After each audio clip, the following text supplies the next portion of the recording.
पळय हांवें येदोळ सांगलां की जो वारो त्या दिसा आमी वोटिंगे दिसा पळयतालो, हांवें जे बी कॉन्फरन्सा टायमार हांवें काम केल्लें तशें वारें सारकें म्हणजे काँग्रेसीच्या सायडीक कितके वर्सांनी आमी पळयलां पणजेन की आमची टेबलां सारकी भरून नासलीं आनी तेंची टेबलां सारकी कोण बसपाक सुद्दां नासले भुरगे. उलटी परिस्थिती जाल्ली.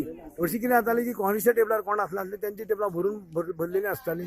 मुवमेंट जो आमचो त्या दिसा वोटिंगे दिसा पळयलो सकाळच्यान सांज पर्यंत तेन्नाच आमकां कळिल्लें की बाबूश भरपूर व्हडल्या मार्जिनान जिखता म्हणून. खुबशे फॅक्टर असले आमच्या सायडीक असले. आमी एक लोकांक बाबुशा बद्दल एक आस असली कितें तालिगांव जे डेव्हलपमेंट केला, तालिगांव लोकांक जे जॉब दिल्या तेच तो पणजेन करून दाखयतलो म्हणून त्या आशेन लोकांनी आमकां विश्वासाक साथ धरिल्ले. आमचें काम आतां सुरू जालां. ही आमची जस्ट विक्ट्री जाल्लीच आसा. आमचें काम हे फालच्यान सुरू जातलें. पणजे खातीर कितें बरें करपाचें आमचो मॅनिफेस्टो फॉलो करपाचो. तर तुम्ही जे बीजेपीचे बूथ झाले तिथूनही तुम्ही चोड लीड घेतली आणि हय थोडी हय त्यांचे हय हय हय बीजेपीचे म्हणजे आमी थोडे बूथ जे त्यांचे स्ट्रॉंग होल्ड असले थंय आमी व्हडल्या डिफरन्सान मायनस ना.